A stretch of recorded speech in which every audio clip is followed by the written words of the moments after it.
दिल्ली को अपना नया मुख्यमंत्री मिल गया है। पहली बार विधायक बनी रेखा गुप्ता को विधायक दल की बैठक में सीएम चुना गया। 20 फरवरी को उन्होंने पद और गोपनीयता की शपथ भी ले ली और एक्शन मोड में नजर आ रही हैं। सीएम रेखा अपने पूरी कैबिनेट के साथ यमुना घाट पर आरती करने पहुंची और ऐसा करके उन्होंने इतिहास रच दिया, क्योंकि इससे पहले ऐसा कभी नहीं हुआ।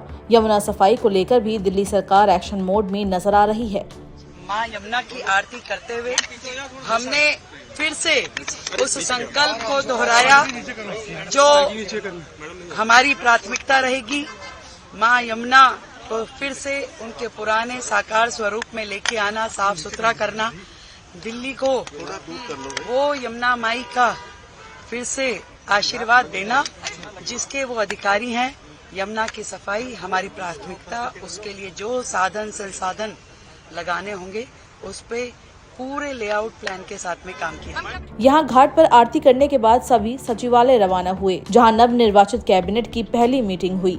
दिल्ली कैबिनेट के नए मंत्री भी यमुना का दौरा करने पहुंचे थे। यमुना की सफाई बीजेपी के मैनिफेस्टो में सबसे अहम रहा है और इस बार यमुना की गंदगी बड़े पैमाने पर चुनावी मुद्दा भी बनी थी।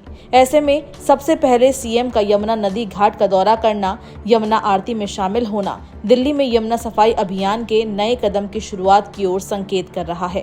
राष्ट्रीय राजधानी दिल्ली में सरकार बदलने के साथ यमुना को पुनर्जीवित करने की कार्य योजना प्रधानमंत्री कार्यालय पीएमओ को सौंप दी गई। इसमें सीवेज उपचार क्षमता को बढ़ावा देने और अन्य महत्वपूर्ण उपायों पर ध्यान केंद्रित किया गया है। पर्यावरण विभाग के तहत दिल्ली प्रदूषण नियंत्रण समिति द्वारा ये कार्य योजना गत सप्ताह दी गई थी।